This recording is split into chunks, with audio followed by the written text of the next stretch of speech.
Good evening, everyone, and welcome to the Reckoning Roundtable live here with CMP. And I'm here with the CMP tribe, and we cannot wait to have this conversation about the film Sinners. My name is Johnnie Ray Kornegay III. I am proud to serve as Deputy Director for Strategy and Impact with CMP, and I'm so grateful to be here with everybody. And so I want to do a round, ask you brothers to please introduce yourselves, your name, whatever else you want to share. I'll kick it over to Charles since he's right next to me, and we'll just go around. All right. Hello, everyone. I'm Charles Stevens. I'm with CMP, Executive Director.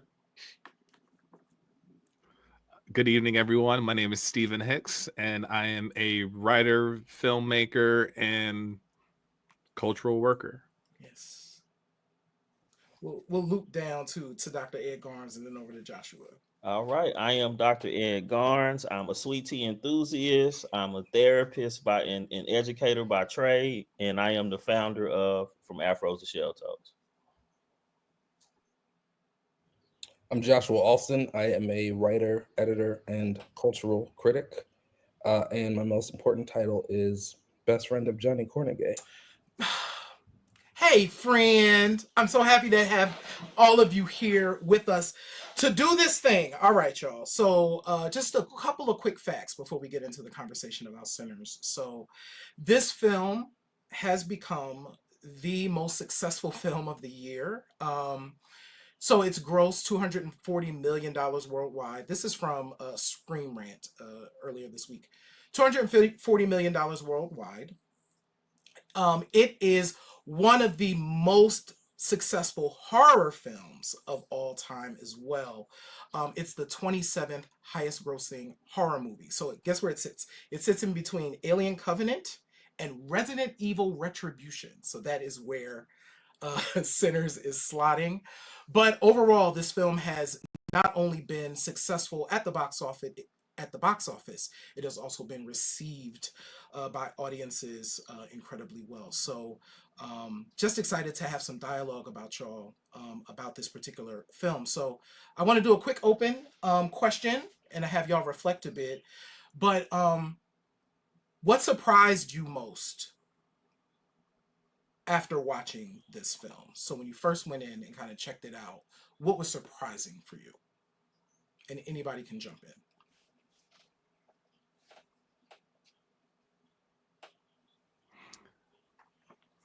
I would say for me, the biggest surprise was the vampire aspect. Spoiler alert. I felt like because I avoided at all costs all the info about Sinners. I just knew it was a movie with Black folks, and I said, okay, I'll pay my. It used to be $7. Now it's like $19 for an crazy prices, y'all. in this economy. But so I went to go see this movie, and I wasn't expecting the vampire, so I wasn't expecting the blood, and so that was just like an extra aspect to start to think about. What other things, surprising things for folks that kind of came up? I wasn't super surprised with at least the premise of the movie because I remember reading a lot in the Hollywood trade magazines about this new Ryan Coogler project. I remember reading when Haley Stanfield got cast, and some other casting news, and it was described at the time as like a supernaturally tinged film. Like it was, they were at that point keeping the plot details under wrap as they tend to do, but they were describing it as sort of a horror adjacent sort of a movie.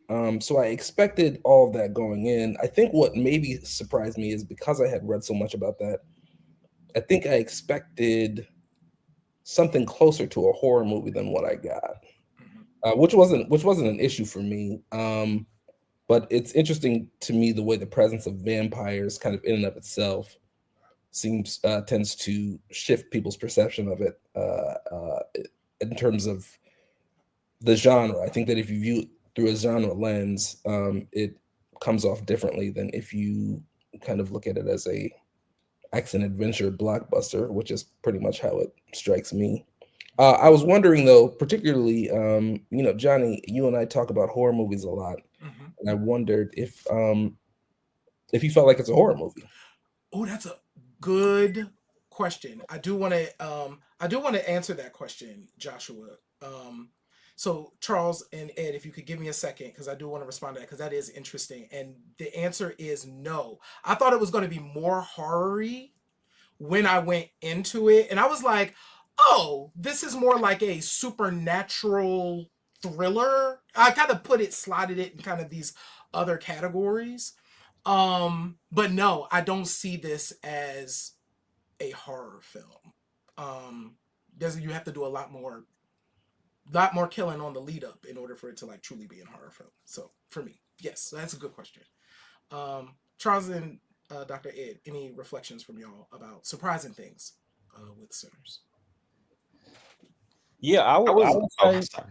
I would say some surprising things for me was the retribution at the end. You know, very rarely do we get to kill our masters. That's why final cut and final edits are important, because that's what it was for me. I was like, oh, the creative black imagination and final cut privileges. We get to kill somebody. So I did like that, but I kept referencing Dr. Umoja's work when we will shoot back, that talked about the freedom movement in Mississippi and how we always had armed resistance to oppression. So I was pleasantly surprised that there was some retribution and get back at the end. I think that was important, and it was successful in a way that Queen and Slim failed. Like with Queen and Slim, you got final cut approval, but they die. You know, nothing happens outside of what we normally see. So that was surprising and very pleasant for me.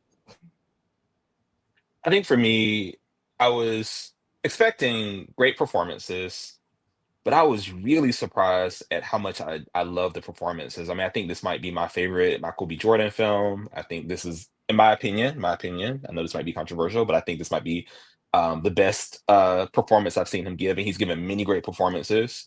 I mean, Delroy Lindo, oh my God. I mean, he was superb. I mean, surprise, like there was a scene, I know we're going to get into the movie, but the scene where he was describing, they were, riding in the car, and he was describing the lynching, and he breaks down into this, he starts singing. Yes. I was just floored.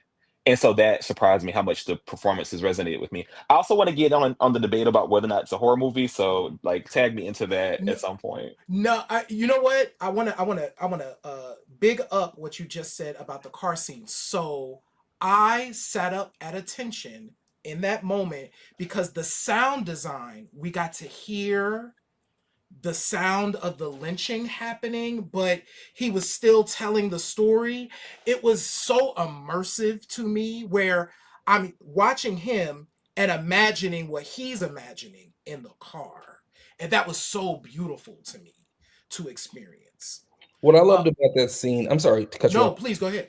What I loved about that scene was specifically how the character went from sort of moaning, not really singing at first, just kind of like, just the emotions coming back to him. And that kind of led right into the singing. And it showed this really interesting and important nexus between that emotional pain and the art that came out of it. And to kind of reference what Steven put in the chat, the film succeeded, I think, even though it dealt with trauma, it certainly transcended. Like it's not trauma, it didn't.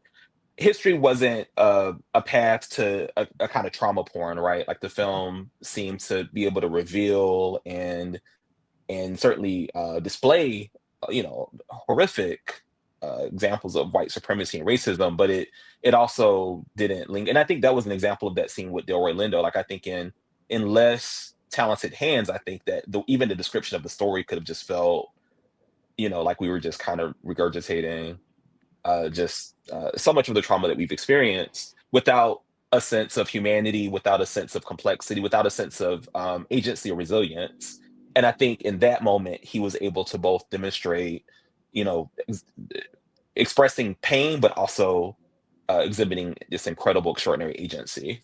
So Stephen in chat wrote, Will Smith's Pursuit of Happiness was a horror movie for me. Mm. Yeah, it felt like an hour and 57 minutes of we didn't get the job, and then 3 minutes of we got the job.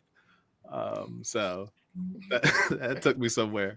But speaking of Delroy Lindo, I feel like I'm really glad that he's getting his flowers. And this character reminded me of him playing Satchel Paige in the movie, I think it was from 95, 96, Soul of the Game, where it was Josh Gibson, Satchel Paige, and Jackie Robinson.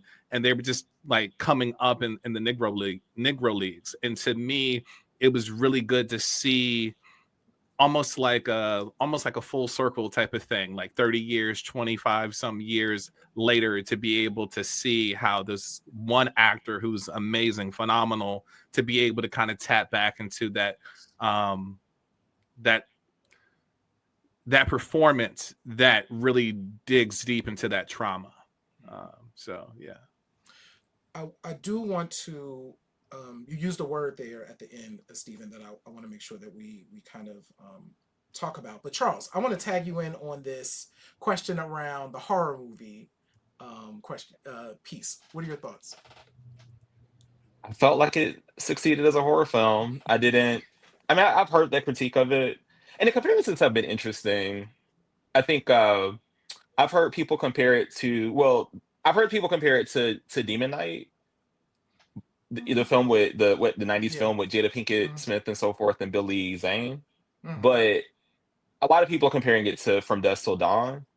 So I guess it's part of what's in my imagination, but I felt like it succeeded. Like I felt like it had the appropriate horror elements. I felt like there was the appropriate amount of gore and mythology and I'm not even like really I'm a casual fan of the vampire genre, so I kind of come in with a bit of kind of casual about it, but I mean, it wasn't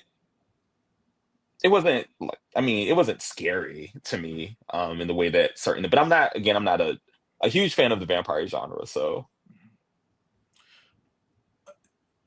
I feel you on that, Charles, and I want to circle back and bring in. You used the word trauma, Stephen, just a second ago, and one of the other things I observed in this is you are watching in real time, real movie time, right? These people kind of processing their trauma poetically and beautifully, but still, me as a watcher was like, "Ooh, this is tough." As soon as the Mary character kind of showed up on the screen, like Stack was like a different dude, and that was like really like stark to me. And you knew that there was a lot there, but that was consistent throughout the film. Smoke and Annie, and I definitely want to talk about that relationship amongst you brothers too. But the trauma piece, definitely, I felt like they were allowing us as viewers to process along with them, not knowing where that was going to take these folks. And thinking about the trauma aspect of it, I'm thinking about the making of the film and the inspiration around the script and the story. Thinking about Amir Baraka's book, Blues People, and thinking about trauma, especially from this time period. And I think the performance, I can't help but to think that every character, other than the three that were outside, essentially had their own blues, and they were singing their blues to their performance. Everyone came with some backstory, with something, and then that night they're able to be in congregation with each other, but they all can share their blues and people can resonate with their blues, and they're literally blues people, or not literally but figuratively blues people. I love that. I do want to come to, I'm just prompting you, Joshua, because I want to come to Stevie, you mentioned the script and I want to talk about the film a little bit, like the makeup of the film. But before I go there, Dr. Ed, did you have anything around the trauma piece that you wanted to lift up before we move into the film itself? Yeah, I do. Trauma is just an emotional response to life event or circumstances, and I can't help but bring Sister Archie Lord in the room. Throughout the processing of trauma, implicit is that the master's tools will not dismantle the master's house. So our emotional liberation is tied to the tools, or as Dr. Daniel Black would say, those ancient technologies from Africa that we forgot. So I think that that's one of the underlying themes, is that we are always enough, our ancient technologies are enough, and our healing practices are enough. And so the Juke joint represents not only physical liberation from toil, but it also represents a mental liberation where I can be my authentic self and have that identity congruence that's going to make me a better person. So the Juke joint is healing. The Juke joint is where we get that juice and resiliency to move on. So I think that it's tied to ritual. You know, the Juke joint is a ritual that is passed down from generation to generation and heals us. So this actually is a good lead in, I think, to the conversation around just like the film itself, the look, the setting of it, right? So we spend our time, we said, spoiler alert, we spend our time leading up to this big party. It's basically like House Party 1932, right? That's where we try to get to. We try to get to the party, right? And we get our house, right? We get this converted space, right? That is going to become the Juke joint, which has its own history, right? That they allude to, right? And the brothers, Smoke and Stack, and all the people, and Annie, and all these folks who are surrounding this now have given life to this space, right? So that our folks can come into it and experience and have joy for one night. And from a film perspective, one, I didn't know how we were going to get to the vampire part. I knew it was coming. I didn't know how we were going to get there. And I'm like, oh, this is how we get there. We get there through this protective space, right? Because we know we needed a barrier.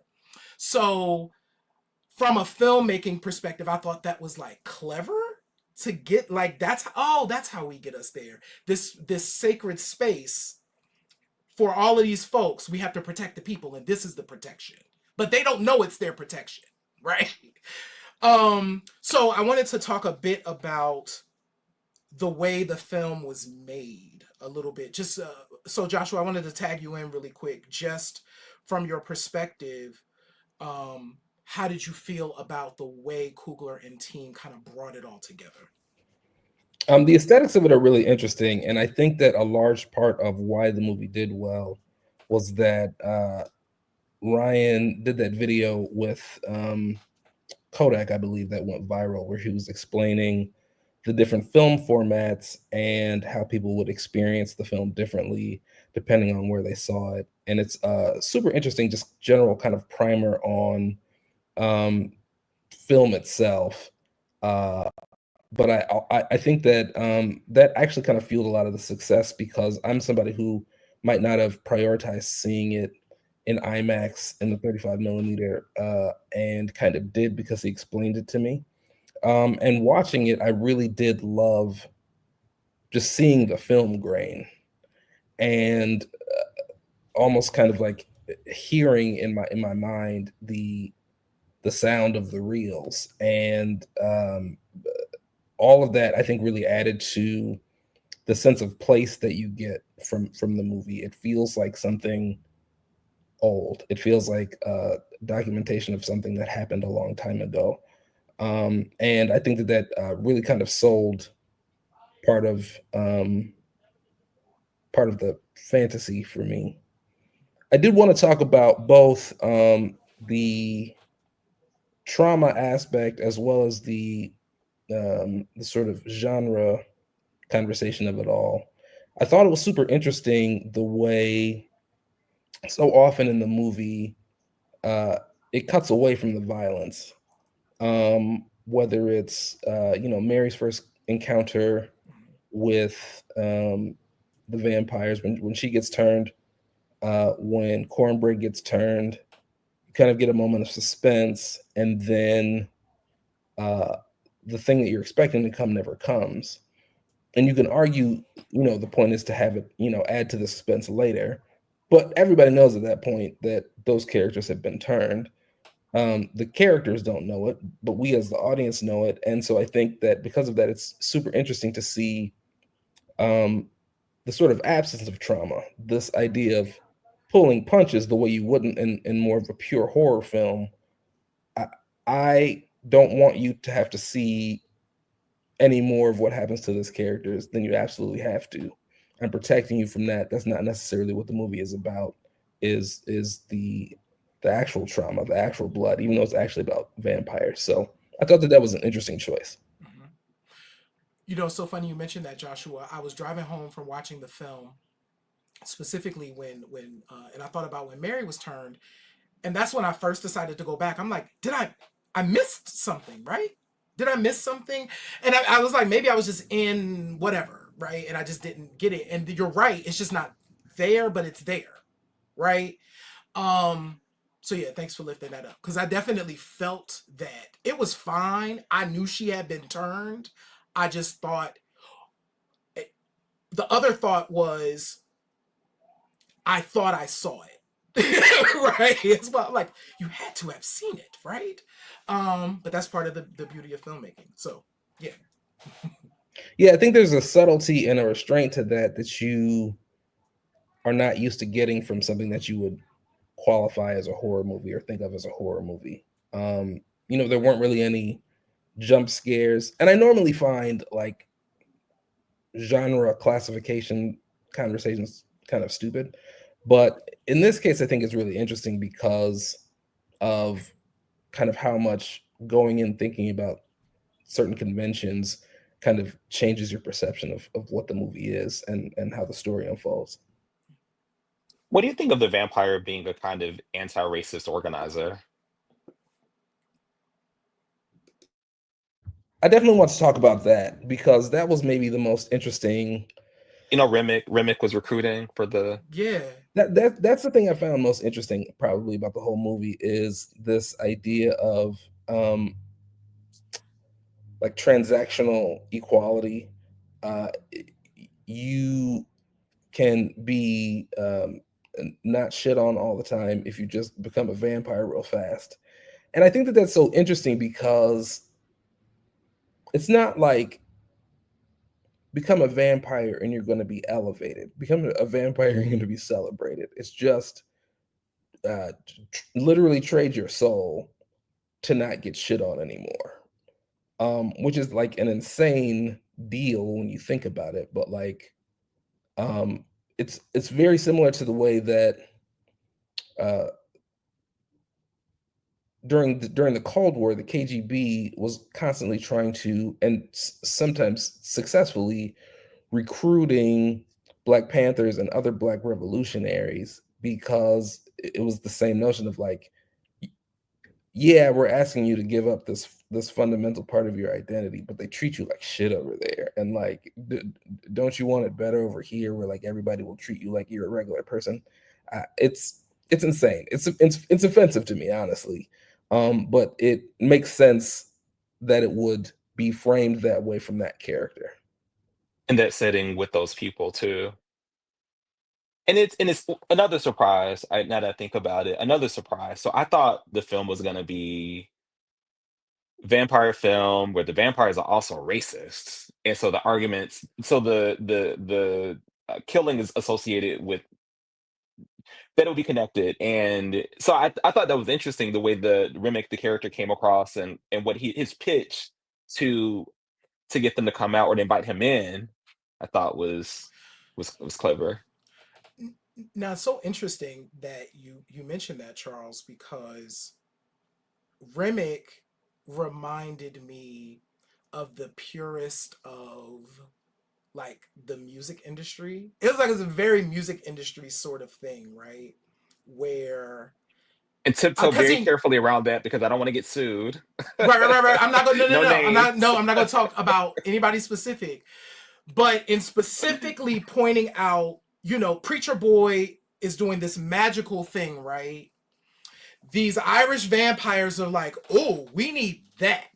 That is exactly what we need. Because Remick specifically says, spoiler alert, y'all, I need your voice, I need your stories, I need your songs. Because Remick knows that if he can get Preacher Boy, right, he can then take control and get more followers, right, bringing more people on board.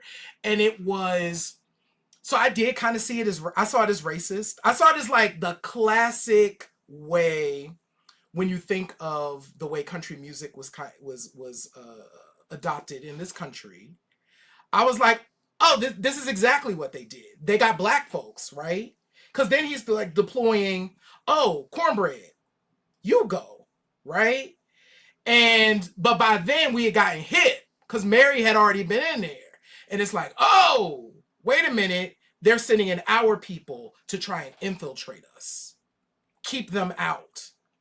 And so I did see it as like classic racism operating covertly to get, more people to become vampires. So I just kind of saw it that way. Yeah, I saw it as like racism in its Sunday best, that need for validation and for blackness to always be in servitude to whiteness. When I looked at it, not only that you can make several genre metaphors, music industry. I thought about the academy and just what I went through in my emphasis on having black psychological principles dictate my dissertation and thesis, and how they wanted me to change. Come to the other side. We love you, Dr. Head. Come over here. But, I stayed true to who I was. And so there's always a fight and a price that we have to play for uncensored black identity. So when you're not in service to them, they like, oh, no, we need your genius to be in service to whiteness in some way. What did you think of Sammy? Is Sammy the young cat? Preacher Boy. Yeah, Preacher Boy. Okay, Yeah. Preacher Boy. So I need to hear Preacher Boy. What did I think about the character specifically, Charles? Yeah, I mean, I thought that I think that it represented that pull between need and validation from some type of system, because my uncomfortability or my difficulty with Christianity as opposed to more African-based religions has always been it was used for our servitude and for our destruction. And so here you have that battling spiritually, but I think that what Sammy held on to with that guitar, he was holding on to, like I said, Dr. Daniel Black, those ancient technologies and principles that are going to save us. And notice he was around 80 years because he held true. So I think that his character is an extended metaphor of we are enough. Our values are enough. What we believe in is enough. Praying to a God that looks like us is enough. So that's what I thought about him specifically. If we're looking at just technically with the acting, I mean, I couldn't pick a better person to have that innocence and that come to Black Jesus moment in the movie for him as well. So what I'm getting at is his dynamic with his father seemed extremely familiar. And, I thought the character went down an interesting path, but the dynamic in the church with the father who was trying to keep him away from sin was really interesting. I kind of wondered, was there a bit of a wink there? But yeah, To Marvin just Gaye? curious about thoughts. Exactly. Call Terrence Howard. Bring Terrence Howard in the conversation. And one thing about Marvin Gaye's situation, I remember my grandfather always citing and talking about referencing Marvin Gaye. And then it wasn't until I got to college where I watched Jungle Fever. And then I pieced together Ossie Davis's scene with Samuel L. Jackson, Gator's character. I was like, wait, is this a reenactment of Marvin Gaye Jr. and Marvin Gaye Sr.? And so like thinking about that push and pull of faith and sin and family. But yeah, I would echo and say that I felt like Sammy represented innocence, but also represented a conduit or a vessel of those African and Black ways of knowing, because no matter what the situation was, whether he just got slapped in the face with the end of a pistol, or whether he was on stage singing. It felt like, or even in his father's church, it felt like there was a continuum. It felt like he was holding true to something. Even if he was innocent, he was trying to hold on to something. Interesting. So, okay. So to that point around the preacher boy character, the juke joint scene when, of course, he takes the floor is the moment, I think, when I got on the edge of my seat. Like, literally, I was on the edge of my seat, like smiling from ear to ear, like, and never knowing, spoiler alert, I'm like, oh, and you're gonna draw this line from like here, from history to now in 1932. This is amazing from a filmmaking perspective, because it was like beautiful chaos. But what I truly believe about the way our spirits and ancestors work, that's it. I think that moment, something spiritual happened in Preacher Boy, and that's why he held that guitar to be like, no, I know what was happening when I was on that floor. I saw tomorrow and I saw yesterday for the first time, and I'm standing in this church in front of my father and all of these people that I know, and I don't see that. I'm leaving. I'm gonna get in this car and I'm gonna go and I'm gonna find where I need to be. Chicago. So or wherever that happened to be. But yeah, that particular character, going back to the innocence, that young man, one, I've now circled back to all this stuff on social media. Just a really dope, because he's a singer and doing all the things. So perfect character for that. Was a suggestion of the broken guitar that he goes back to the church with representative of a kind of castration to maintain his innocence? I mean, that would be what was interesting to me about the way the movie presented the, the word versus the world kind of push and pull, was that basically the Reverend was right all along, and his view was vindicated. His idea that, like, listen, because you're innocent, you don't know your own strength, and you don't understand the spiritual power that your gift has. And he gets into the space and then starts doing his thing, and indeed it is the spiritual power of his performance that ends up attracting the vampires in the first place. And so I do think that the movie kind of sides with the Reverend in a way I find interesting, because usually any kind of story where a person is sort of torn between, I apologize. It's all right. It's live. It's real life. People need help. Yeah. Want everybody to be okay. Hope you make it. Yeah, I think it was interesting, and because you normally see stories like that, and the idea ends up being, you have to break away from the church, and you have to break away from the world, and there's a whole world out there, and the church is holding you back, and these restrictions that they're placing on you are not allowing you to express your true creativity. And this was the opposite of that. This was like, I told you that you were going to summon demons with your voice, and you ended up doing it. I think Steven is saying that if it was a Spike Lee film, he probably just shot him at the end. Probably. And I mean that lovingly. Shout out to Jungle Fever. But it would be like a shot where he's just like the camera, he's like moving forward, like on the rolling. And of course, Pascal got to do the, real quick, Dr. Ed, one of the things, before we go there, real quick, before I go to where I was going to go with you, Dr. Ed Garnes, I want to talk about, there's that moment when Smoke goes home and we are first introduced to Annie, and we then understand, because there's that exchange that they have where he's like, you still selling this foolishness to these people, right? And this foolishness ain't helping them. And she was like, it's been helping you this whole time. Like, what do you think? Are you assuming that I haven't been doing this? And also her wrestling with, because he asked the question, like, well, why didn't, we have this child here? Or why didn't it work there? And she's like, listen, I don't know. Right?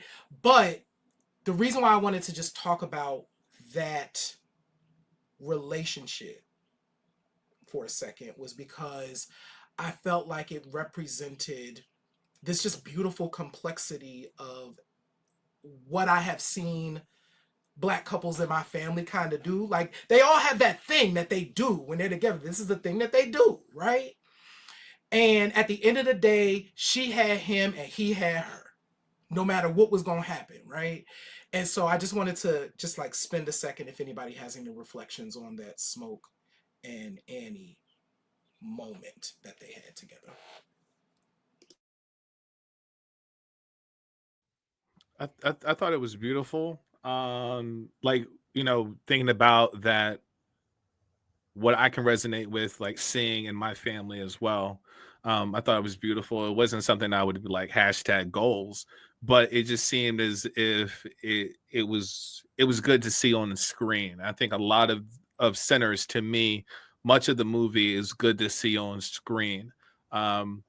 If we do a deep critical analysis, we'll have something else maybe, but I feel like a lot that popped up was just good to see on screen, and I felt like their dynamic was good to see.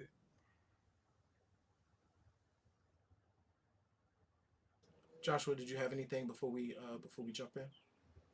I just thought it was interesting how they used Mary and Annie, these two very different women, Yes, to allude to the differences between the twins, who are obviously so similar in many ways, but are attracted to very different things and very different dynamics in their relationships. Yeah, very cool.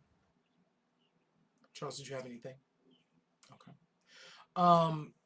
Ed, I wanted to come to you because one of the things that you have talked to us about are, the Black psychological principles, right? And I feel like throughout this film, we got to see these on display. So I just wanted you to reflect, are there any major principles that you saw show up at points in this film that are good reminders for us that are in our toolbox as Black folks?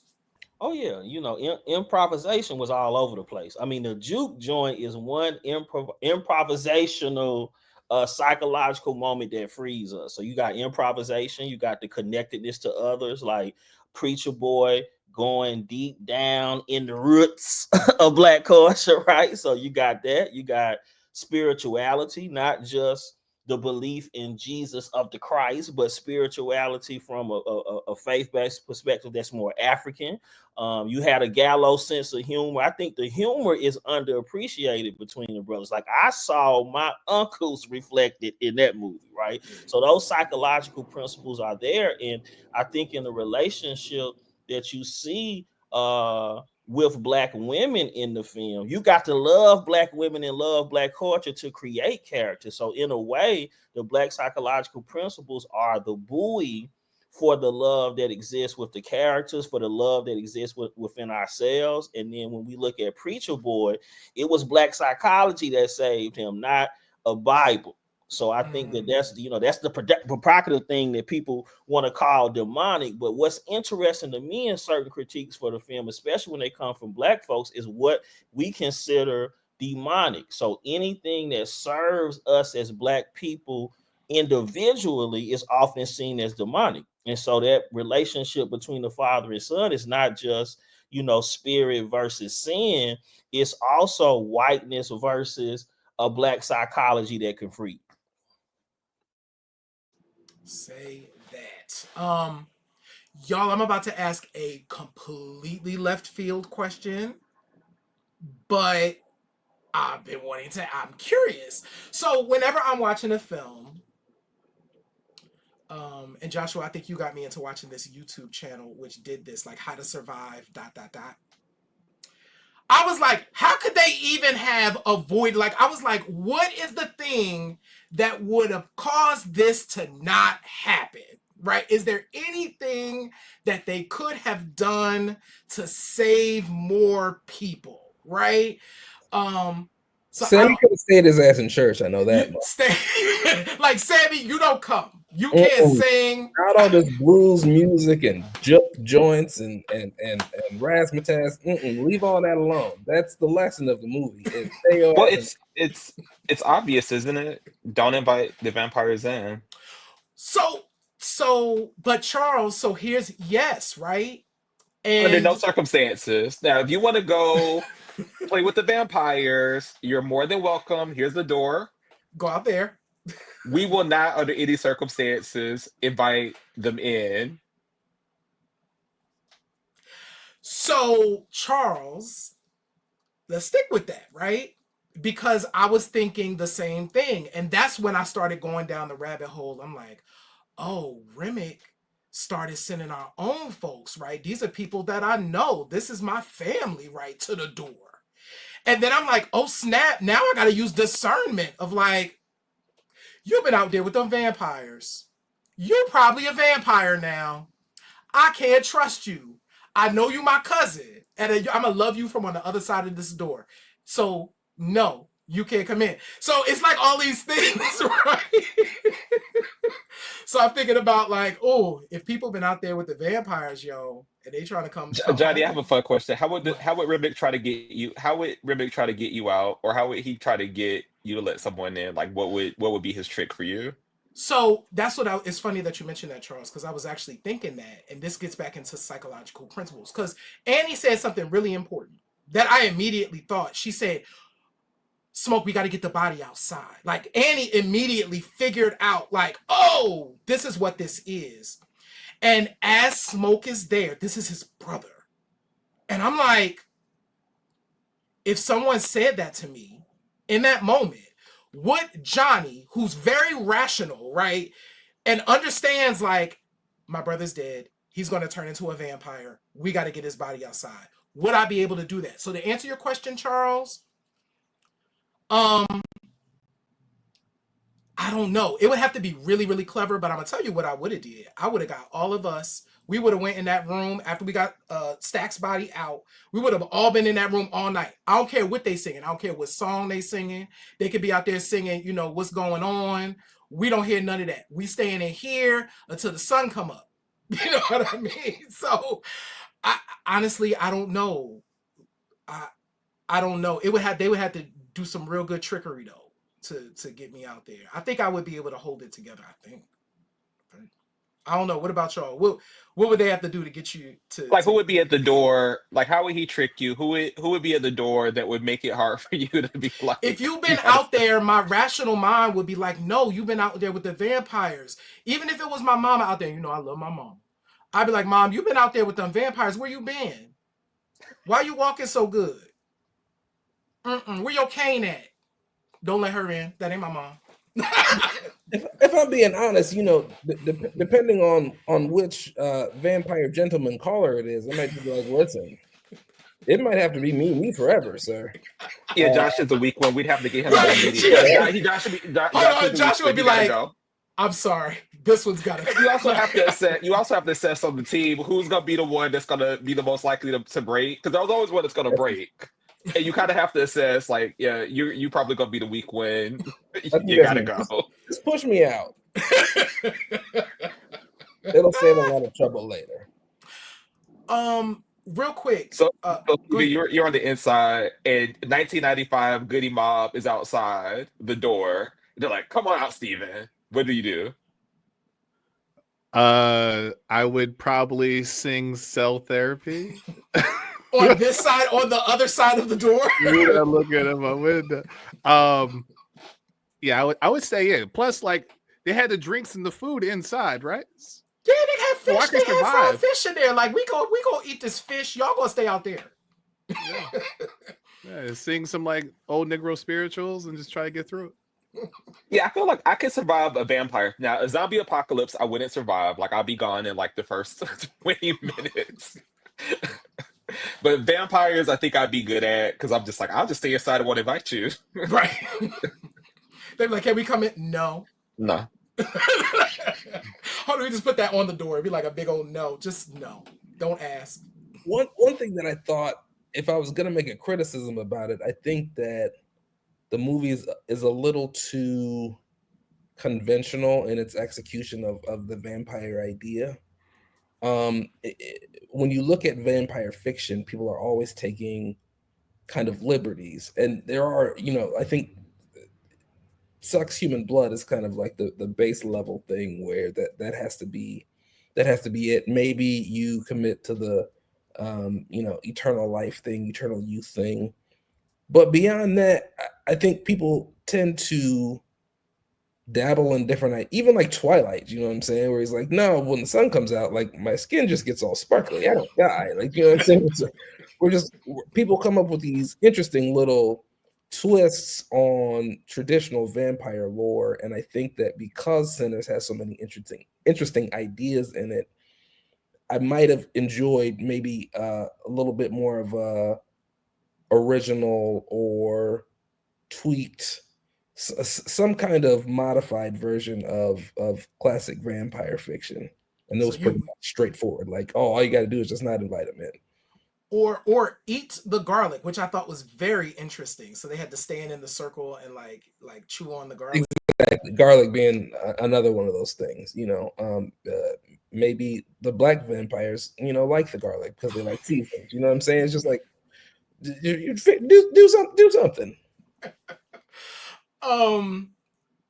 There should be if they do a sequel and it fast forwards to the future, I need there to be an intersection between Blackula and this movie. Like they need to go to 70s Harlem, and I need there to be an intersection with Black, like let Blackula, and then we can go to the 90s. They have Vampire Brook, like have them in there, just for the culture. Blade needs to be in this conversation, obviously. Absolutely. Blade, absolutely. Where's Blade? Right. and is there a Black Van Helsing, and what's his name? Do we get a Black Van Helsing? I would love that. Really quickly before we kind of wrap up, I want to circle back to something that Ed, you talked about earlier. It's the ending. I really, if there's one thing, because I didn't say what surprised me, the ending really did surprise me.